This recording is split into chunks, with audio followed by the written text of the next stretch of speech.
So the first goal of Whippet is we want to build desire. So you can see Chaos is chasing the toy. I allow him to get it. He needs to win his prize. And then once he does get his paws on it, I encourage some parading. So I try as much as I can not to let him just lay down and shred it. But the parading's really, really great. He's won his prize, so we got to let him have it. He's worked hard for that, and that's all part of building that desire. Now, I really don't want Chaos laying down shredding the toy, so if I see that I can whisk it away from him, then I'm going to do that. Now, unfortunately, that moment doesn't actually happen here, so I cue him to give me the toy, I cue a stand, and then back up. And then his reward for doing those behaviours is to get the opportunity to chase the toy again. Ready, down. Now you can see here that I had cued Chaos to lie down. Instead, he walks over to me and tries to come into middle. So many trainers out there will try to tell you, oh, he knows it, he's just being stubborn. Rubbish!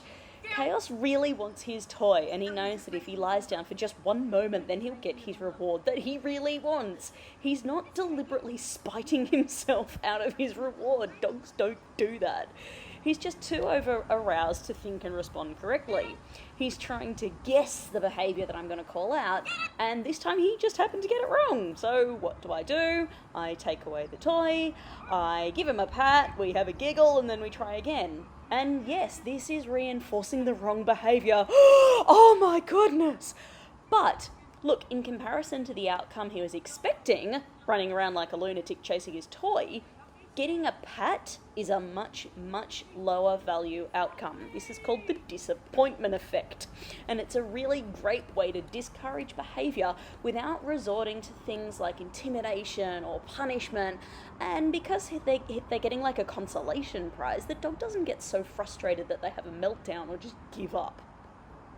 So here I'm looking for an opportunity to whisk the toy away, and we're going to play a game called Flip It. Basically, if Chaos shows any self-control, then I'm going to cue him to get it. If he keeps charging at the toy, I'm just going to flip it over and wait for a moment of self-control. And you can see that he's so over-aroused he can't actually think, so I just pick up the toy, give him a pat, calm him down again, and then we try again. You're a lovely dog. Would you like to try again? Do you want to try again? Are you ready? Ready. Sit. And look, thinking when you're excited, it is actually a skill that we develop. It's called thinking and arousal. It's a concept that we develop. And look, if you've ever had a dog that gets so excited and you cue them to sit around visitors and the dog's like, oh, I just can't do it, then that's what's going on. They just need a bit of practice with games like this, get them really, really excited, and then see if they can think. He's a good boy. And you can see again that Chaos is just shredding the toy. So what I'm doing is waiting for a moment when he goes to re-grip. You might notice this with your own dogs. They let go for a moment and then try to bite the toy again. Well, I'm waiting for that moment when he lets go for long enough for me to whisk the toy away from him, because no self-respecting rabbit is going to let themselves be caught again like that. So sloppy mouths lose lunch. That whisking it away and just losing the toy for a moment really helps with dogs who try to re-grip. You might have a puppy that goes and bites your hand accidentally instead of biting their toy.